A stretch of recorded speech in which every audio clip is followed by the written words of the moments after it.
ऊपर वाला देख रहा है में हमारी चर्चा का विषय है, क्या जेएनयू मुद्दे पर बट रहा है देश।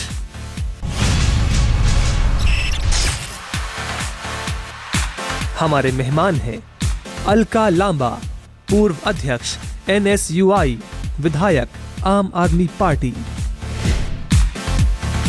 ममता त्रिपाठी, उपाध्यक्ष एबीवीपी, नूपुर शर्मा, पूर्व अध्यक्ष दिल्ली यूनिवर्सिटी, नेता बीजेपी, रागिनी नायक, पूर्व अध्यक्ष दिल्ली यूनिवर्सिटी, प्रवक्ता कांग्रेस,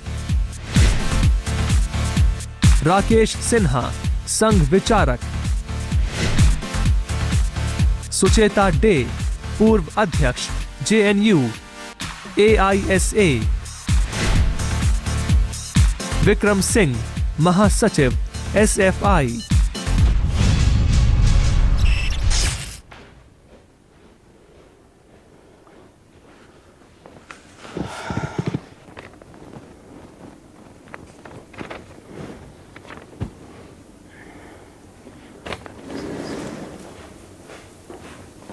नमस्कार।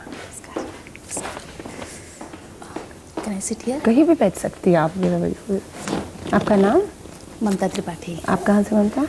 मैं अखिल भारतीय विद्यार्थी परिषद से हूँ। आप दिल्ली से हैं? मैं उत्तर प्रदेश से हूँ मूलतः। अच्छा। पर मैंने जेएनयू में मेरी शिक्षा हुई है। अच्छा, गुड। कर ली आपने? अभी कर रही है पढ़ाई? हाँ, अभी पीएचडी हो गई है। अच्छा, हो गया। Now you passed out from JNU. Okay, ये अच्छा है, पूरा कैट वॉक करा के अंदर भेज दिया।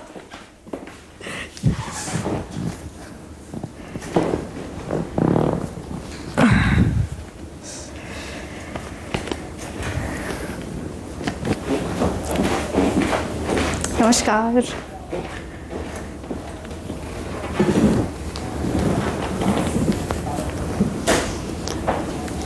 ममता, आप भी जेएनयू स्टूडेंट यूनियन का इलेक्शन लड़ी है ना? हाँ। किस साल में? सुचेता के साथ 12 में। 2012। अच्छा, मतलब हम चारों ही स्टूडेंट लीडर्स हैं इसमें। पांच।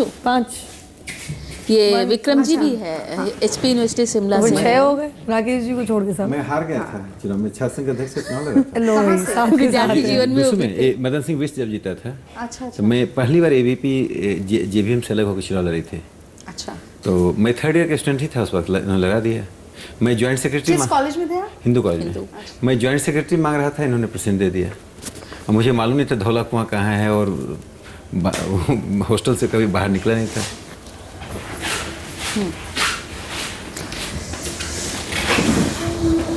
छात्र राजनीति पॉलिटिकल ट्रेनिंग भी बहुत हाँ, बहुत अच्छी देती है। होना चाहिए छात्र राजनीति को। सिर्फ वही नहीं, मुझे लगता है एक सोशल कॉन्शियसनेस भी बहुत आपकी बेहतर हो जाती है।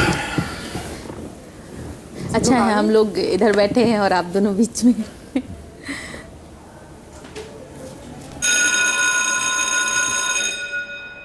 आज का मुद्दा, क्या जेएनयू मुद्दे पर बट रहा है देश।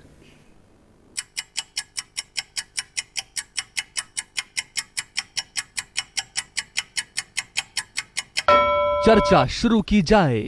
देखिए, मुझे टॉपिक देकर जो विषय रखा है वो मुझे ठीक नहीं लग रहा है, क्योंकि मैं एक बात यहाँ रखना चाहता हूँ कि जो ब्रिटेन में संघर्ष हुआ, सड़कों पे संघर्ष हुआ, संसद के अंदर संघर्ष हुआ, इस तरह के बहुत संघर्ष हुए। उस संघर्ष से लोकतंत्र वहाँ का निकला, पार्लियामेंट्री डेमोक्रेसी निकला। भारत का जो पार्लियामेंट्री डेमोक्रेसी है वो लगता है जैसे किसी पाइपलाइन से लाया गया हो। आज यदि हम बहस कर रहे हैं, जैसे राम जन्मभूमि का मुद्दा हुआ, किसी के लिए खराब था, किसी के लिए अच्छा था, जो भी हो, लेकिन एक सेकुलरिज्म पे डिबेट हुआ, सेकुलरिज्म पे सब तरह की बातें आई। आज किसी भी कारण से, चाहे अनचाहे, राष्ट्रवाद के ऊपर डिबेट हो रहा है।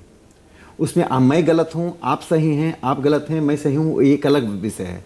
लेकिन एक बड़ी भागीदारी के साथ इसमें राष्ट्रवाद पर डिबेट हो रहा है, जो मुझे अच्छा संकेत लग रहा है। इसमें मास पार्टिसिपेशन हो रहा है। चाय की दुकान से लेकर जवाहरलाल नेहरू यूनिवर्सिटी के गंगा ढाबा तक अगर यदि बहस हो रही है तो इसको एक शुभ संकेत मानना चाहिए। इसको देश बट रहा है ऐसा हम नहीं मानते हैं, बट देश नहीं बट सकता है। सही बात कर रहे हैं आप, लेकिन डिबेट का तो स्कोप है ही। डिबेट के लिए यूनिवर्सिटीज़ हैं, डिबेट के लिए मीडिया चैनल्स हैं, लेकिन जिस तरीके से जेएनयू छात्र संघ अध्यक्ष को पुलिस कैंपस में घुस के बिना अरेस्ट वारंट के अचानक से उठाई, उनके ऊपर फिजिकल अटैक हो रहा है कोर्ट रूम में। जेएनयू के बाकी छात्रों पे लुकआउट नोटिस पुलिस भेजा है। कोर्ट रूम के अंदर भाजपा के एमएलए ओपी शर्मा को भारतीय कोर्ट के अंदर अटैक कर रहे हैं। सबको पता है कि वो भाजपा के हैं। तो डिबेट क्या हिंसा के माध्यम से होगी? डिबेट क्या किसी को अरेस्ट करके टॉर्चर करवा के होगी? डिबेट क्या जेएनयू के छात्रों को डरा के धमका के होगी? डिबेट ऐसे नहीं, तब तो वो डिबेट नहीं है। तब ये है तुम बंदूक के नीचे हो, मेरा बात मानो, नहीं मानोगे तो मेरे पास राजतंत्र है, मेरे पास पुलिस है, मीडिया है जो आपको तुरंत एंटी नेशनल घोषित। इसको डिबेट नहीं कहा। बात बोली, मैं जरा एक बात बताना चाहूंगी। देखिए, जो सच में वकीलों ने जो किया है, हम इसको बहुत स्ट्रिक्टली कंडेम करते हैं। ये फैक्ट है कि आप कानून की रक्षा करते हैं, आप उसे हाथ में ना लीजिए तो बेहतर है। जहाँ तक कि भाजपा के हमारे विधायक की बात आती है, तो वो सड़क पे था, वो वीडियो में भी है। वो सड़क पे उन्होंने जो किया, मैं ये नहीं कह रही उन्होंने सही किया गलत किया। उनको डिटेन भी किया गया, अरेस्ट हुआ, बेल भी मिली, 8 घंटे की इंक्वायरी हुई। लेकिन वापस अगर इस डिबेट पे मैं जाऊंगी तो मैं इतना कहना चाहूँगी कि आप जिस देश में खड़े हैं, जिस तिरंगे के नीचे खड़े हैं, वो देश इसलिए क्योंकि कानून उसको लागू करता है, जिसको हम डेमोक्रेसी कहते हैं, रिपब्लिक कहते हैं, क्योंकि कानून उसको लागू करता है। लेकिन जब उस कानून के ऊपर ही उंगली उठने लग जाती है या गैर कानूनी वारदातें होने लग जाती हैं, तब मैं कहूँगी कि ये तो गलत है। तो कानून के हिसाब से देखिए, कार्रवाई भी होगी, हमारे जजेस अपना काम भी करेंगे, जुडिशरी कानून को लागू भी करेगी।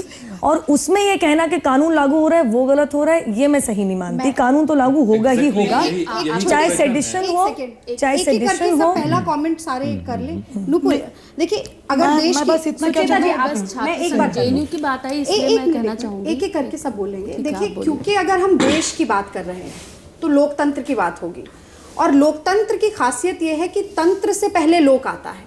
यानी कि तंत्र का, सरकारी तंत्र का दुरुपयोग अगर लोक को हानि पहुंचाने के लिए होगा तो वो मैं समझती हूँ दमनकारी राजनीति है। और सरकार, जहाँ नुपुर आपने भी बात कही, सरकार के बहुत सारे दोहरे मापदंड दिख रहे हैं। सुचेता ने अभी कहा कि बिना वारंट के इतनी मुस्तैदी पुलिस दिखाती है कि जेएनयू के प्रेसिडेंट को अरेस्ट करती है, पर उतनी मुस्तैदी पुलिस ओपी शर्मा को अरेस्ट करने में नहीं दिखाती, जबकि पुलिस वही कोर्ट रूम में अंदर खड़ी हुई थी। 2 तरीके के वीडियो सामने आते हैं। एक वीडियो दिखाता है कि जेएनयू में कुछ लेफ्ट विंग के जो स्टूडेंट्स हैं, अलग अलग विंग्स हैं, लेफ्ट ऑर्गेनाइजेशंस अलग अलग हैं, वो नारे लगा रहे हैं। दूसरा वीडियो दिखाता है कि विद्यार्थी परिषद के स्टूडेंट्स भी उसमें शामिल हैं। अब तीसरा दिखा रहा है कि कन्हैया ने तो नारे लगाए नहीं, वो तो संघवाद से, सामंतवाद से आज़ादी की बात कर रहा था। पर कोई फॉरेंसिक जांच नहीं होती है। पुलिस छावनी बनाने की कोशिश की जाती है जेएनयू को। गर्ल्स हॉस्टल में भी मेल पुलिस ऑफिस बेरर्स जाके तफ्तीश करते हैं।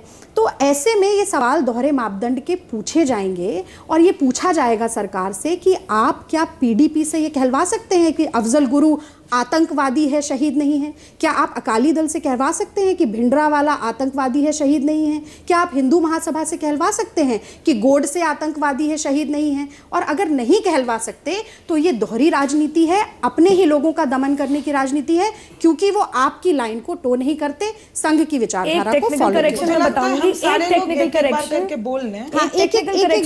ममता जी बोले, विक्रम जी बोले, अलका जी बोले। एक टेक्निकल करेक्शन ये है कि उनको पुलिस कस्टडी में हमारे देश के कानून ने, कोर्ट ने भेजा है, पुलिस ने नहीं और सरकार ने नहीं भेजा है। कोर्ट के अंदर कानून तोड़ा जा रहा है। आपको कानून की बात कर रही है तो हास्यास्पद है। मैं तो उसको कंडेम कर रही हूँ, लेकिन वकील खुद वहां पर, वो भारतीय जनता पार्टी के ही कार्यकर्ता है मिस्टर चौहान, मैं उसको कंडेम कर रही हूँ, लेकिन जरूर उनको देश के कोर्ट ने ही भेजा है, लेकिन देश के कोर्ट के अंदर जजेस को डराने धमकाने के लिए बीजेपी के एमएलए जेएनयू गेट में हर दिन 15-20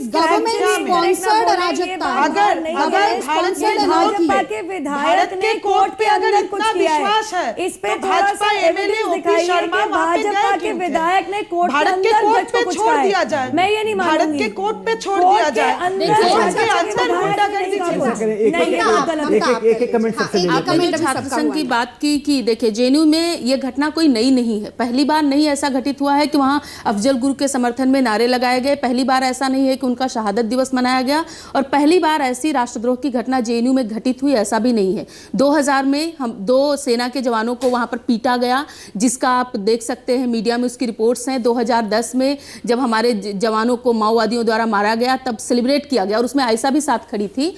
तो इसलिए यहाँ मैं ये नहीं मानती कि आपकी अभिव्यक्ति की स्वतंत्रता है। जेएनयू कोई ऐसा टापू है देश का जहाँ पर पुलिस को जाना ही नहीं चाहिए, संविधान और कानून को काम नहीं करना चाहिए। कानून अपना काम कर रहा है। जो वीडियो आया उसमें जो लोग दिखाई पड़े उनके ऊपर कानून अपना जो प्रक्रिया है उसको अपना रहा है, और मुझे लगता है इस मामले में कोर्ट को काम करने देना चाहिए, क्योंकि ये जो है और ये विषय जो है ये जेएनयू के भी संज्ञान में था, जेएनयू टीए के भी संज्ञान में था, जेएनयू के टीचर्स और प्रशासन के भी संज्ञान में था, और पहली बार ऐसा नहीं है कि इसका विरोध हुआ। पहली बार ये एक्सपोज हुए हैं जरूर हुआ है, क्योंकि पहली बार इस विषय को देश की जनता ने देखा है। पहली बार देश की जनता ने देखा है कि वो जो टैक्स देती है उससे जो कुछ लोग हैं वो किस तरह से गतिविधियां कर रहे हैं, और इसके कारण पूरा जेएनयू, कुछ एक छोटे से गिरोह के कारण पूरा जेएनयू बदनाम हो रहा है, जेएनयू की प्रज्ञा बदनाम हो रही है, जेएनयू की प्रतिभा बदनाम हो रही है।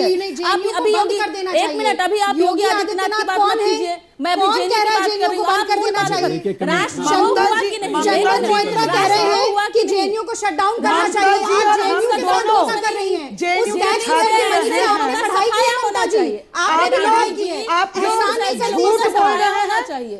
आप और मैं दोनों जेएनयू के छात्र रहे हैं। आप और मैं दोनों जेएनयू के छात्र रहे हैं। आप और मैं दोनों जेएनयू एसयू चुनाव में छात्र संघ अध्यक्ष लड़ चुके हैं। ये झूठ आप लोग जेएनयू के छात्र संघ मंच से बोल चुके हैं, लेकिन लोकतांत्रिक तरीके से आपके झूठ को ठुकराया गया। देखिए आप सारी बात जेएनयू के बारे में झूठ कह रहे हैं। नरेंद्र मोदी जी बहुत सादे हुए हैं आपके सामने। ममता जी सारी की सारी बात झूठ कह रही है। लोकतांत्रिक तरीके से सरकार चाहती है कि जेएनयू जेएनयू के अंदर कश्मीर पर आपका स्टैंड दो लोग रह गए। एक मिनट, दो लोग रह गए हैं। अलका जी आप बोलना चाहती हैं? कि कश्मीर पर आपका स्टैंड क्या है? कश्मीर मांगे आजादी, इस पर आपका क्या स्टैंड है? आप रुकिए, और आप बोलिएगा। आप कहाँ कश्मीर पे चले गए जेएनयू से सीधा? आप रुक जाइए। कश्मीर के जनता को अगर देश का जनता मानते हैं तो आर्मी द्वारा वहाँ पे महिलाओं के साथ जिनको ऐसा नहीं हुआ है। बलात्कार हुई। आप लोग कश्मीर के जनता को देश का जनता नहीं मानते हैं। आप महिलाओं के साथ इस बलात्कार सिविल राइट्स होना चाहिए कश्मीर के जनता को। कीजिए ममता जी आप लोग बोल रहे हैं। ममता जी हाँ सही बात है। आप रुक जाइए एक मिनट, मोहतरमा एक मिनट रुक जाइए। आप रुकने का प्रश्न नहीं है, आप किसके साथ नहीं, खड़े हैं प्रश्न तो यही है कि यहाँ चर्चा करनी है कि डिबेट करना है। तो चर्चा में हम लोग भी हैं, हम भी तो बोलेंगे। आप वो भी बोल ही रही हैं। मैं वही बोल रहा हूँ, उनको भी चुप करवा रहा हूँ, हम उन्हें भी चुप करवा रहे हैं। मानते हैं रागिनी जी, प्रेसिडेंशियल डिबेट हम भी नहीं कर रहे हैं। कहने पे कश्मीर देश दरअसल ऐसा है, ये जो पूरा मसला है, ये जो एक मिनट आप रुकिए, आप 2 लाइन ही बोल रहे हैं एक प्रश्न ये है कि विक्रम जी बोलिए। आप दरअसल कश्मीर की आजादी ममता जी यही प्रश्न है। देखिए ये राजनीति है। जो ऐसे मत मूल करिए। मसला है, ऐसे मत करिए, जो बोलने मूल दीजिए। मसला है वो यही है। दरअसल ये जो जेएनयू का पूरा मसला आया है, जो यहाँ से इन्होंने शुरू किया था कि चर्चा होनी चाहिए, हम भी तो वही बोल रहे हैं कि जेएनयू में चर्चा करने दीजिए। आप उसको टारगेट क्यों कर रहे हैं? कौन कर रहा? आप लोग टारगेट आप कर रहे बोलने हैं। यही है तरीका। दरअसल यही तरीका है कि समाज के अंदर एक झूठ को बार बार बोलते जाइए और वो सच हो जाएगा। वो समझ कहां से है हम सब जानते हैं, पर आप रुक जाइए। दरअसल ये जो मसला हुआ है, मुझे लगता नहीं कि आज तक किसी भी एक लीडर ने इसको कंडेम नहीं किया होगा, और उसके बार बार फिर वही प्रश्न क्यों आ रहा है? यहाँ भाषा समझ नहीं आती है। ये उससे पहले से शुरू हुआ है, जब पंचजन्य से सारी चीजें शुरू होती हैं, उसके बाद शटडाउन जेएनयू शुरू होता है, और उसके बाद ये शुरू होता है। आप बोल रहे हैं कि न्यायिक प्रक्रिया कर रही है, तो हम भी तो वही बोल रहे हैं कि आप आरोपी, अभी मैं ये बोल रहा हूं कि कन्हैया को आप लोग आरोपी बोल रहे हैं, हम नहीं मानते, फिर भी आरोपी को कोर्ट तक पहुंचने तो दीजिए।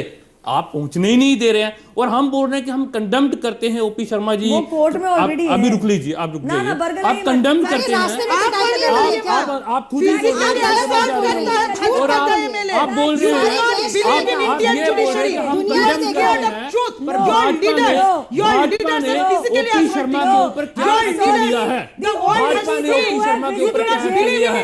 हम सीधा पूछ रहे हैं, हम सीधा पूछ रहे हैं, हम सीधा पूछ रहे हैं, 5 दिन के लिए पुलिस कस्टडी चलाई है। आप एक सवाल का जवाब दीजिए, पुलिस कस्टडी कोर्ट वो ने जा दिया क्यों नहीं रहे थे? वो जा क्यों रहे थे? कोर्ट ने बेल अपील के लिए जा रहे थे ना, आप रास्ते में रोक रहे हैं। गलत बात नहीं है। कोर्ट में पुलिस कस्टडी दी है, हमने दी है। देखिए आज जब हम बैठे थे वहाँ पे, जज बैठे थे, इंटरवीन करना पड़ेगा वहाँ पर।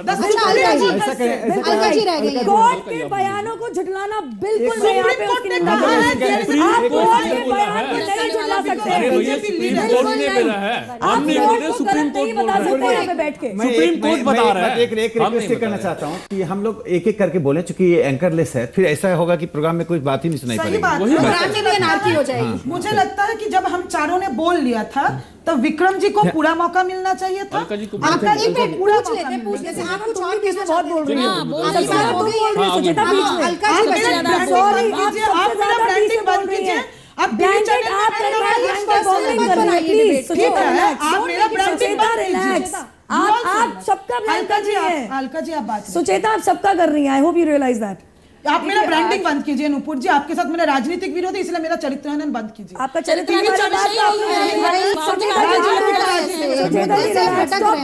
Stop muting other people.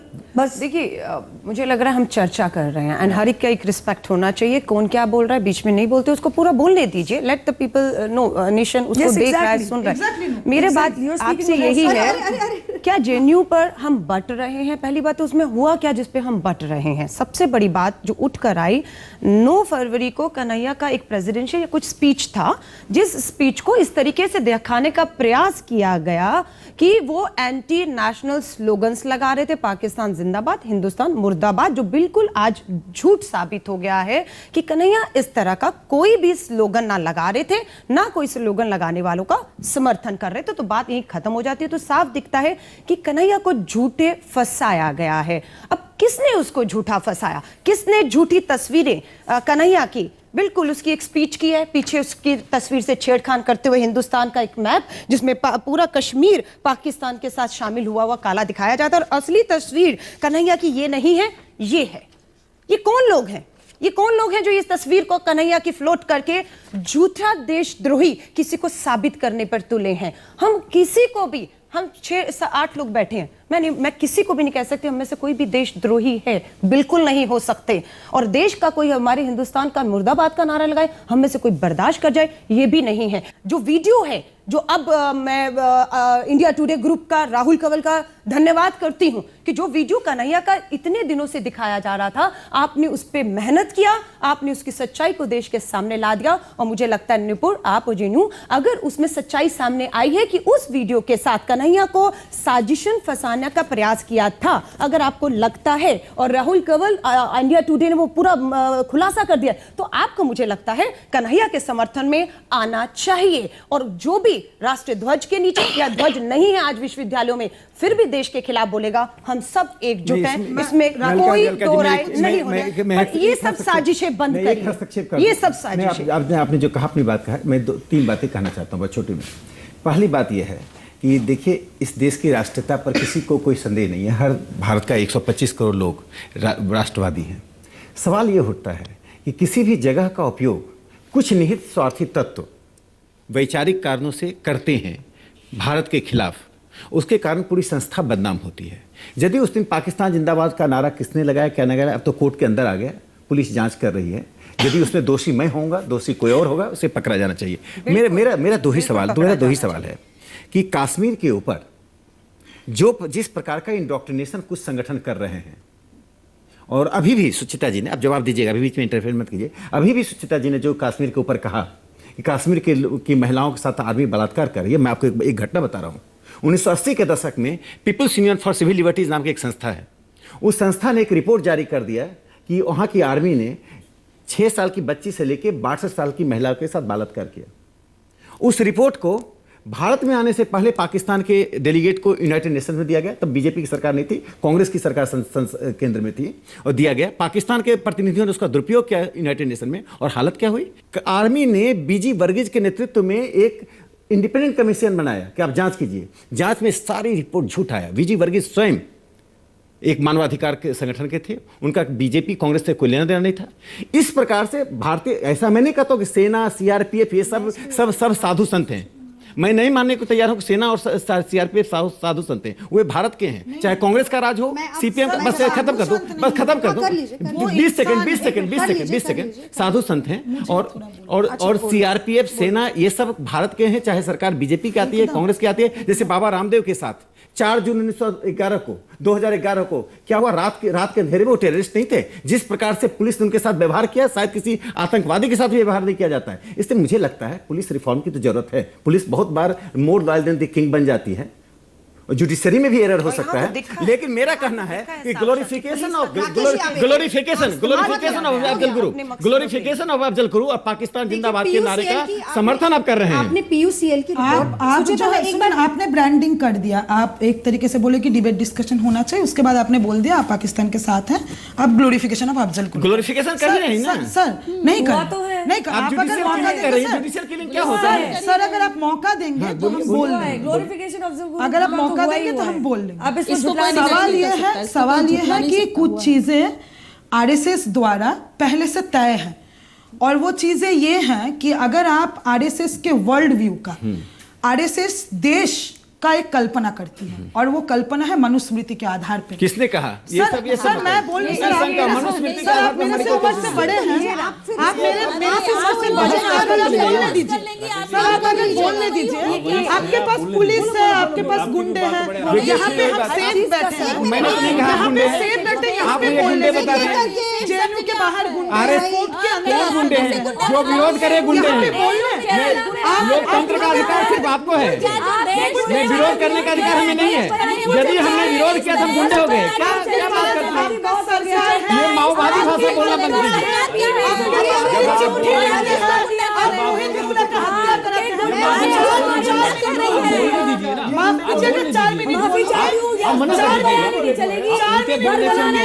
आप लोग अगर मौका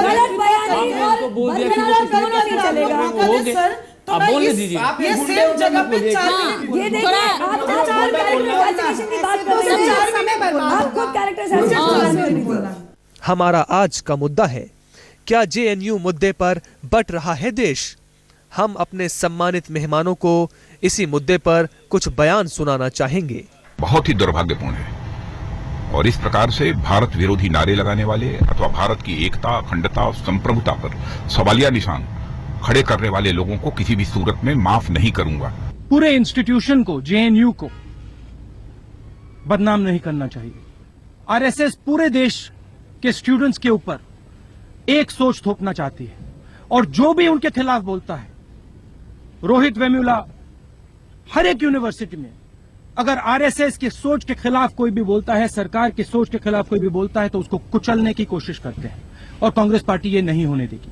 हम मानते हैं कि देश की जमीन पर, देश के किसी भी हिस्से पर इस तरह की देशद्रोही गतिविधियों को सहन नहीं करना चाहिए, न सहन किया जाएगा। जिन्होंने इस तरह के नारे लगाए मुल्क के खिलाफ, हम इससे मुत्तफिक नहीं हैं। दूसरी बात यह है कि जब नारे लगाए जा रहे थे, कन्हैया वहां पर नहीं थे। तीसरी बात यह है कि अगर नारे लगाए भी गए हैं तो सेडेशन का चार्ज उस पर नहीं फिट होता, ये हमारे केस लॉ और हमारे लीगल एक्सपर्ट कह चुके हैं। चौथी बात यह है कि यही मोदी गवर्नमेंट नागा इंसर्जेंट से बात कर रही है। वो हथियार उठाए, आज भी उठाए हुए हैं। क्या एग्रीमेंट हुआ, क्या साइन करे नहीं मालूम, तो फिर वहां पर नेशनलिज्म क्या गया? भारत माँ का जयगान हो, जय घोष हो, भारत माँ का अपमान ये राष्ट्र कभी सहन नहीं कर सकता। बच्चों को दबाने की कोशिश, छात्रों को दबाने की कोशिश अब पूरे देश में जो भारतीय जनता पार्टी कर रही है। पर मैं एक बात बिल्कुल स्पष्ट कहना चाहता हूं यहाँ कि हम एंटी नेशनल लोगों के साथ कभी खड़े नहीं हुए, उनके खिलाफ कार्रवाई होनी चाहिए। पूरा यूनिवर्सिटी दोषी था वहाँ, रोहिला के मामले में रोहित के उसको ढकने के लिए, कवर करने के लिए ये जेएनयू का सवाल उठाया। आपने पीयूसीएल की एक रिपोर्ट के बारे में टिप्पणी की, उसकी भी निष्पक्ष तफ्तीश इसी देश के कानून के अंतर्गत हुई, तो आप जो कह रहे हैं उस बात को भी मान लिया जाए तो खुलासा स्पष्ट हो गया। लेकिन मैंने जैसे पहले उदाहरण दिए, सरकार का दोहरा मापदंड कश्मीर की नीति पर भी पूरी तरीके से स्पष्ट है। अब आप देखिए, समस्या यह है कि राष्ट्रवाद को एक संकीर्ण दृष्टि से देखा नहीं जा सकता। दूसरी बात यह है कि देश और देशवासियों का बहुत सहज मन का रिश्ता होता है, वो आप प्रतीकों का मोहताज उसे नहीं बना सकते। आप ये खाएंगे तो राष्ट्रवादी हैं, उससे प्यार करेंगे तो राष्ट्रवादी हैं, तिरंगे फहराएंगे तो ही राष्ट्रवादी हैं, और तिरंगे के साथ, झंडे के साथ जो डंडा है वो डंडा बरसाने का काम संघ परिवार करेगा। निर्दोष लोगों की को कुचलना शुरू करेंगे, सरकारी तंत्र को उसका हिस्सा बना लेंगे और एक पूरे इंस्टीट्यूशन के मुख पर कालिक पोतने की कोशिश की जाएगी, वो भी सरकार के सांसदों द्वारा। तो इसके खिलाफ भी कांग्रेस पार्टी और मुझे लगता है देश का तमाम छात्र समुदाय खड़ा रहेगा और बोलेगा। और राष्ट्रवाद की परिभाषा आरएसएस से तो बिल्कुल नहीं सीखी है, जो 52 साल तक तिरंगा झंडा फहराया नहीं, जो भारत छोड़ो आंदोलन के समय पे मुस्लिम लीग के साथ खड़े हुए आप मनुष्य को गलत कांग्रेस पार्टी ने भी माना होगा, लेकिन माफी गांधी की निंदा कीजिए, आप निंदा कीजिए,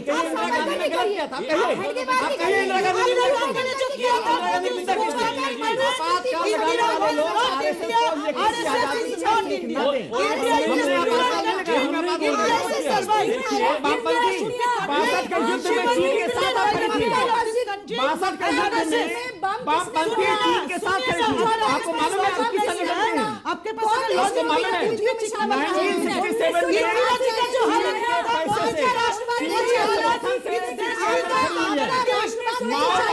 माओवादियों को चीन से पैसा मिलता है, चीन से दिमाग मिलता है, चिल्लाने से नहीं होगा, चिल्लाने से नहीं होगा।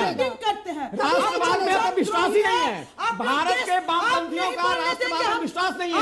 आप चीन के पैसे से, चीन का पैसा मिलता है, भारत के वामपंथियों को कम्युनिस्ट पार्टी पैसा मिलता है।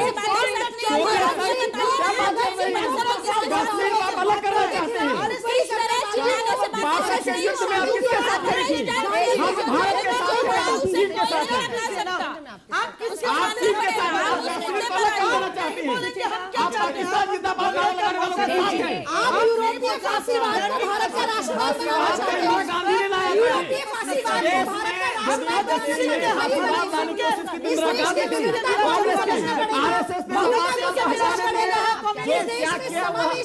विचारधारा चल सकती है, आपकी संकीर्ण विचारधारा नहीं चलेगी। आप राजगुरु हैं, राजगुरु हम हैं, अफजल गुरु आप हैं। इस देश में राजगुरु बनाम अफजल गुरु की लड़ाई चल रही है, राजगुरु बनाम अफजल गुरु। आज अफजल गुरु का साथ आता है, आप अफजल गुरु की निंदा कीजिए, आप अफजल गुरु की निंदा कीजिए, आप अफजल गुरु की निंदा कीजिए, आप अफजल गुरु की निंदा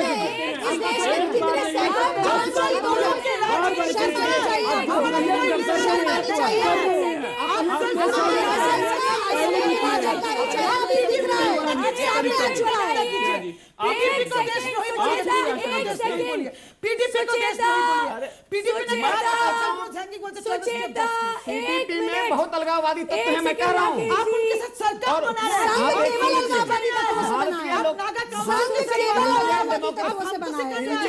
आपके राष्ट्रवाद में मुसलमान नहीं है, ईसाई नहीं है, आपके राष्ट्रवाद में हिंदू ही नहीं है, हिंदू ही नहीं है, राष्ट्रवाद संविधान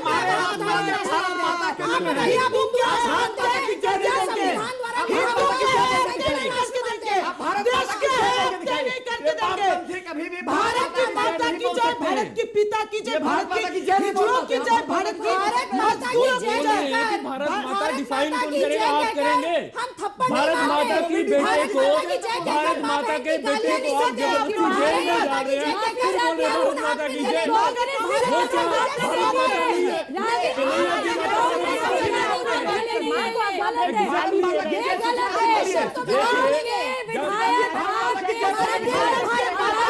भारत के पिताओं की जय,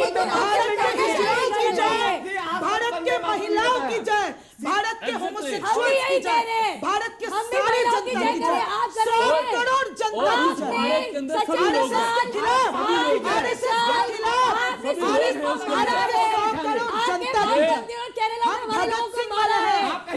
आप नहीं बोल के देंगे सर।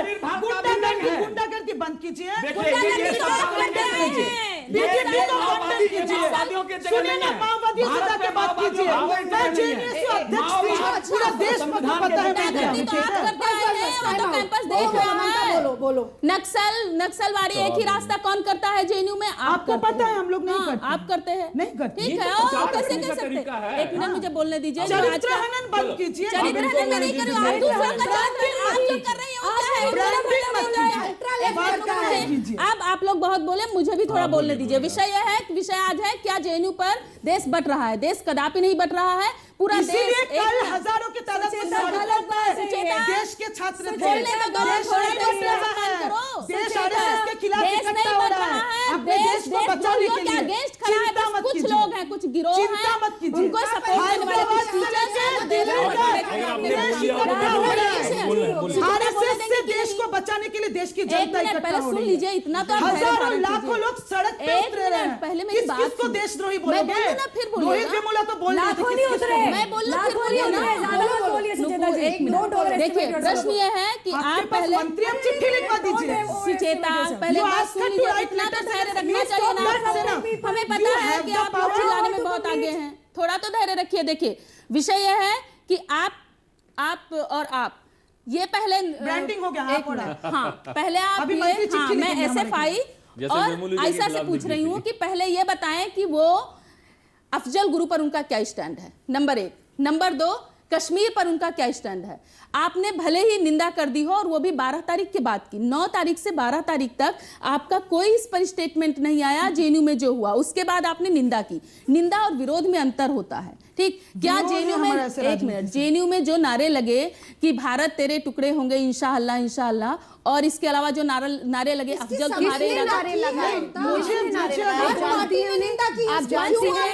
जानती हैं जिन्होंने नारा लगाया, आप जानती हैं, हम आपके साथ हैं, हम आपके साथ हैं। आप उनके नाम बताइए, हम आपके साथ हैं। नाम बताइए ना, वो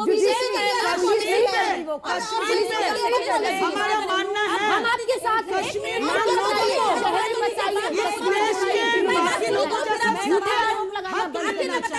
राजनीति के साथ जो आपकी विचारधारा जुड़ी है, हम नहीं मानते हैं। जो आपकी दमनकारी राजनीति हम नहीं मानते हैं। विद्यार्थी परिषद के खुद पदाधिकारी रिजाइन कर रहे हैं और आपकी आंख नहीं खुल रही है अभी तक। देखिए, आंख खुलने का विषय नहीं है, सबके विचारों का उच्च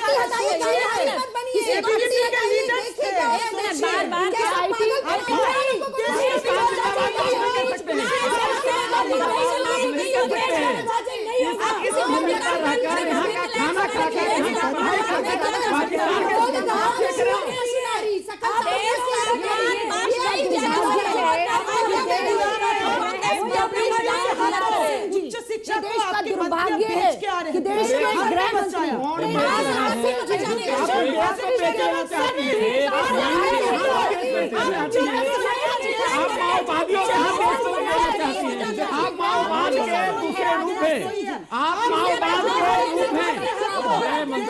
आप आतंकवादी संगठनों के साथ खड़े हैं, देशद्रोहियों के साथ खड़े होते हैं। भारत का वामपंथ का राष्ट्रवाद में विश्वास नहीं है। हम भी वही बोल रहे हैं, देश को ही बेच रहे हैं। हम तो देश को बचाना चाहते हैं, देश के व्यक्ति, देश के दलित, मत कीजिए। जेएनयू मुद्दे पर देश एक हो रहा है, जेएनयू को लेकर हो रहा है, मजबूत हो रहा है, राष्ट्रद्रोही एक्सपोज हो रहे हैं। भाजपा के विरोधी राजगुरु और अफजल गुरु के समर्थक ध्रुवीकरण हो रहा है। कौन राजगुरु के साथ है, कौन अफजल गुरु के साथ है, कौन भारत मां के साथ है, कौन पाकिस्तान के साथ है? अरे सुभाष चंद्र बोस को आपने कहां डाल दिया? सुभाष चंद्र बोस को आपने कहां डाल दिया? यदि हम नहीं होते, सुभाष चंद्र बोस की छवि नहीं आती। कौन माफी मांगा?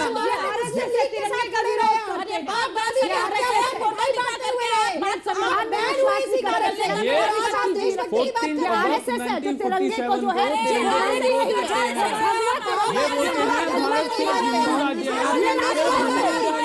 अगर जो चर्चा है आप भी चुप कि रहेंगे शिक्षण तो। संस्थानों को बचाना है, बिल्कुल। तो ये हस्तक्षेप, राजकीय हस्तक्षेप बिल्कुल उसके बंद होना अंदर हो चाहिए। रहा है। शिक्षण संस्थान उच्च विश्वविद्यालय होते हैं, स्वायत्ता के अपनी आधार कोर्ट पर होती है उनकी। चर्चा परिचर्चा हो, विचार हो, और जो गलत विचार है बिना उसको हिंसा दर्शना- बिल्कुल बिना हिंसा के, और अच्छे विचार को अपनाएं। इसी मकसद के साथ ये बनाए गए थे। और वहां पे यही बोला 1962 का जो एक्ट जेएनयू का है, वो भी यही बोलता है कि बाहर से हस्तक्षेप ना हो। हम वही बोल रहे हैं, रोहित वेमुला मत कीजिए, मंत्री से चिट्ठी मत लिखाइए, चाहे जेएनयू हो चाहे हैदराबाद हो, छात्रों को तय करने दीजिए उनके लिए क्या सही है क्या गलत है, यही हमारी गुजारिश है। चलिए अलका जी, नहीं, मैं देखिए फिर ये कहूंगी, फिर हम एक दूसरे को देश विरोधी और अपने को देशभक्त बताना बंद कर दें, हम किसी पे उंगली उठाना बंद कर दें। हम सब देशभक्त हैं, हम सबका एक कंसर्न है, हमारी सोच तरीका अलग हो सकता है, पर मैं ये मानती हूं कि कन्हैया पूरी तरीके से निर्दोष है। जो वीडियो के आधार पर उसे दोषी ठहराया जा रहा था, उसी वीडियो को मीडिया ने एक्सपोज करके सच्चाई सामने ला दी है। बस्सी साहब कमिश्नर ने भी कह दिया हम उसकी बेल का विरोध नहीं करेंगे। इवन कि जिन वीडियो के आधार पर दिल्ली पुलिस कमिश्नर ने कन्हैया को गिरफ्तार किया था, उन्होंने खुद उन वीडियो को की सच्चाई सामने ला दी है कि उनके साथ छेड़खान की गई थी। तो मुझे लगता है आप दोषियों को सजा के लिए मांग करें, हम आपके साथ खड़े हैं, क्योंकि देश आपकी सरकार है, कानून आपका है, गृह मंत्रालय आपका है, पुलिस आपकी है, लेकिन अब निर्दोषों को फंसा के झूठे एंड हाफिज सईद के ट्वीट का जिक्र देश के गृह मंत्री करते हैं। देखिए जेएनयू का समर्थन कर रहे हैं, ये झूठ फैलाना बंद करिए। झूठी देशद्रोही अपनी जेब में रखिए। आरएसएस व नथुराम बापू के हत्यारों से तो जानना ही नहीं हमें कि हिंसा में फर्क क्या है। घरे की सुई आगे बढ़ गई। बापू के साथ जो हिंसा हुई पूरी देश निंदा करता है, और नाथुराम गोडसे को मैं एक हत्यारा मानता हूं। इसलिए आप विचार तो वही छोड़ के आदमी गया, विचार जिनको लगा बापू चले गए, लेकिन उनकी विचारधारा आज भी हम में। आपको लग रहा है गोडसे गया, पर गोडसे की विचारधारा आज भी आप ऐसा कीजिए, आप गोडसे की पूजा कीजिए, गोडसे बोलिए जो करते हैं। मैं दो बातें कहना चाहता हूं। देखिए, राजनीतिक टकराव होता है, भारत के वामपंथियों का राष्ट्रीयता में विश्वास नहीं है। इसके मैं दो उदाहरण देकर अपनी बात समाप्त करता हूं। 47 में जब आज़ादी मिली तो कम्युनिस्ट पार्टी ने 15 अगस्त को ज्वाइन नहीं किया, तो ऑफिशियली आज़ादी की जंग में एक। उसके पहले गंगाधर अधिकारी सीपीआई के एक बड़े नेता थे। गंगाधर, फिर अपने आप को समझा रहे हम ये हैं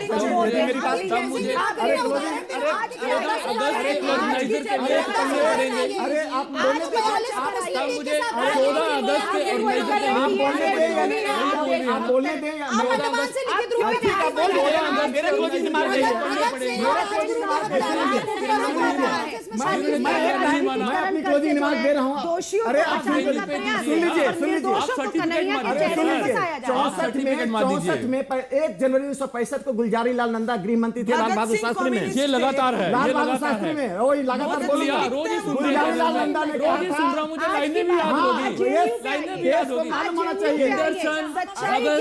देश को बताइए, जारी कीजिए, हिंडरसन भगत रिपोर्ट गुलजारी लाल नंदा ने 1 जनवरी 1965 को रेडियो में अपने प्रसारण में कहा था सीपीएम पीपल के बारे में, they are disloyal to India, they are Indians but they have no loyalty and love for India. आज भारत के वामपंथी इसी रास्ते पर चल रहे हैं, और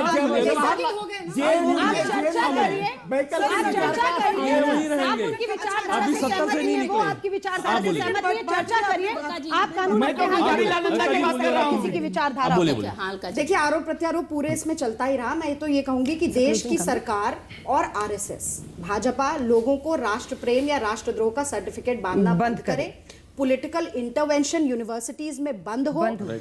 देश की सारी यूनिवर्सिटीज का भगवाकरण करने की जो बैकडोर साजिश चल रही है वो बंद हो। और इसी के साथ साथ महिला विरोधी, दलित विरोधी, गरीब विरोधी राजनीति जो है वो भी बंद होनी चाहिए। और मैं फैज की एक नज्म के कुछ शब्दों के साथ खत्म करना चाहूंगी कि लाजिम है कि हम भी देखेंगे जब जुल्म सितम के कोहे गिरा, रुई की तरह उड़ जाएंगे, हम महकूमों के पांव तले ये धरती धड़ धड़ धड़केगी और अहले हुकुम के सर ऊपर जब बिजली कड़कड़ कड़केगी, लाजिम है कि हम भी देखेंगे। मैं ये भी कहूँ जो तटस्थ है समय दीजिएगा उनका भी अपराध। अब उनकी बारी है, अब उनकी बारी है, उनकी बारी है। आप तो कभी तटस्थ रहे ही नहीं, जो तटस्थ है आप तो उनका अवसरवादी हैं। पाकिस्तान के मामले में आप तटस्थ हैं, आप वामपंथियों की पीठ की सवारी कर रही हैं और देश माफ नहीं करेगा। कांग्रेस राहुल गांधी को देश माफ नहीं करेगा। राहुल गांधी ने एक जिम्मेदार विपक्ष की भूमिका निभाई है, राहुल गांधी ने गैर जिम्मेदार विपक्ष की भूमिका निभाई है। पाकिस्तान जिंदाबाद का नारा लगाने वालों के साथ खड़े रहने वाले राष्ट्रीय पार्टी को राष्ट्रीय पार्टी कहलाने का हक नहीं है, राष्ट्रीय पार्टी कहलाने का हक नहीं है। राहुल गांधी ने वह काम किया जो कांग्रेस के इतिहास में किसी नेता ने नहीं किया। कमेंट्स का समय है, आप थोड़ा सा बोलने दीजिए। मुझे ये लगता है कि आरएसएस क्या चाहती है, ये सवाल वो पांचजन्य में बहुत पहले लिख चुके थे। 9 फरवरी सर मैं थोड़ा बोल लूं।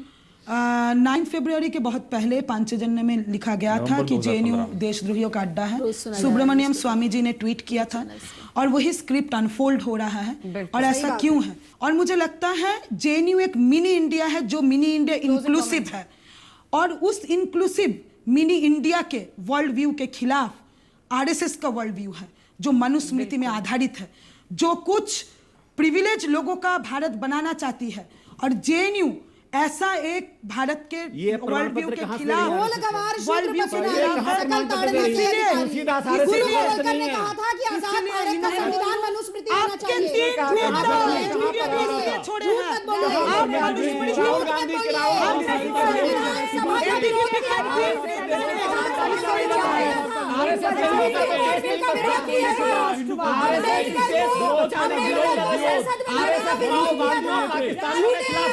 आरएसएस गरीब जनता के साथ है। आप माओवादी और चीन के इस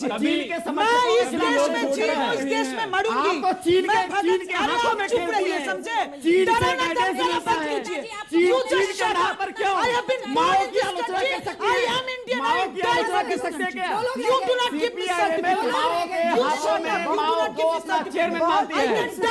आरएसएस हमेशा इस देश के साथ खड़ा रहा है, देश के लिए लड़ा है, देश के लिए लड़ा है और वामपंथी इस देश के खिलाफ देश को तोड़ने के लिए। और आप जेएनयू में वैकल्पिक विचार को पनपने नहीं दे रहे हैं। जेएनयू में वैकल्पिक विचार को पनपने नहीं दे रहे हैं। ये वन वे ट्रैफिक क्लासरूम में चल सकता है, यहाँ नहीं। कौन निर्दोष है नहीं है कानून डिसाइड करेगा। इसमें कोई को समझा दीजिए। अलका एक मिनट कौन निर्दोष है नहीं है कानून डिसाइड करेगा। संविधान सबसे ऊपर है और जेएनयू या कोई भी संस्था हो इस देश की वो संविधान से ऊपर नहीं, कानून से ऊपर नहीं। कार्रवाई तो होगी। ओपी शर्मा कर रहे हैं, वो वकील चौहान के क्या कार्रवाई हो गई है? क्या कार्रवाई हो गई है? पार्टी ने निकाला उन्हें, पार्टी ने निकाला उन्हें। आप बार-बार बात कीजिए। अब हवा ही करेगी रोशनी का फैसला, जिस दिए में जान होगी वही दिया जलेगा। फेसबुक पे देखा ना, शेयर